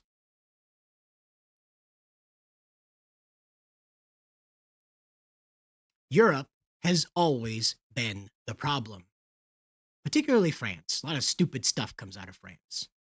I'm thinking we should probably just not let France be France anymore. I think it'd probably be best to probably balkanize that, break it up into 7 or 8 different countries, little micro countries that can maybe have a GDP of 2 or 3 billion. It'll be fine. But it's over. You know, they are saying that we're done with the Western Alliance. Finally, we're not liable for Europe's stupid decisions. I'll remind you, we didn't just run into Vietnam one day. We weren't just la-di-da, oh, screw you, Vietnamese people. No, we didn't. We got dragged into that because of a treaty with France. And then France was like, au revoir, Americans. Thank you very much for fighting. Bye-bye. And they left us high and dry to fight that war by ourselves. Okay? And that conflict, by the way, led to Cambodia that I mentioned earlier.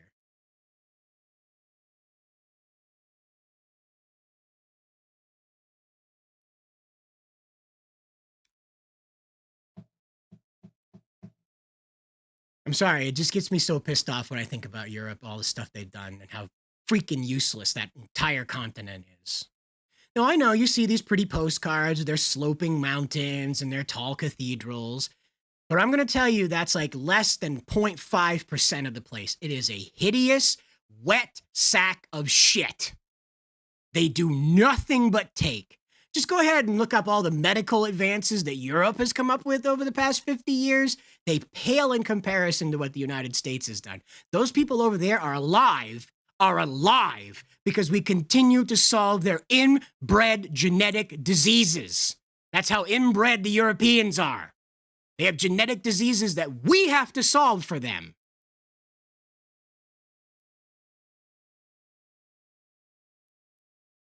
You don't need Europe for nothing. They piss in the streets. They think they're superior over everything when they do nothing for the world but cause more havoc and pain. So I'm fine with that Western alliance dissolving and the American-Russo alliance finally coming out of Putin's end. That would be fantastic to have lived to see the American-Russo alliance finally come to pass, because then we take over the stars.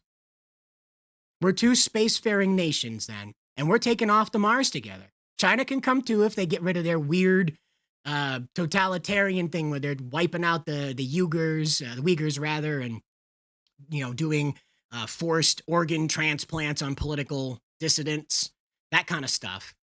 They cut that out. They want to be an actual republic instead of masquerading as one. They can come with us.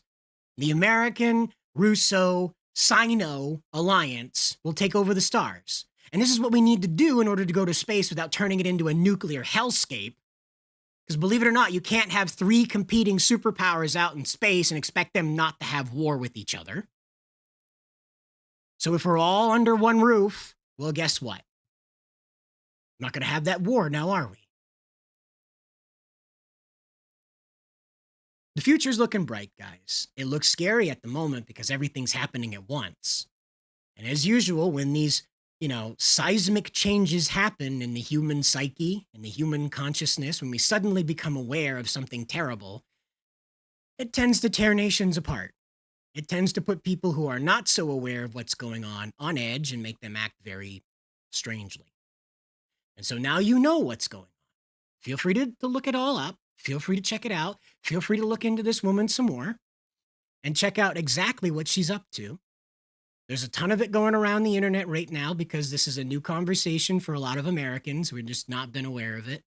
I know I wasn't until I stumbled upon this the other day, and it's just been banging around in my head. Like, I finally understand why I dislike Europe so much. I finally understand it now. It's like a dog when it sees a burglar walk up to the house. You know that person's there for no good. That's just every time I see a European leader, I just feel like I need to start growling at him, like, go home, you don't belong here, So bear that in mind going forward with all the chaos here in the US going on, that Europe is going to kick and scream as they are fully shoved into the trash bin of history where they belong.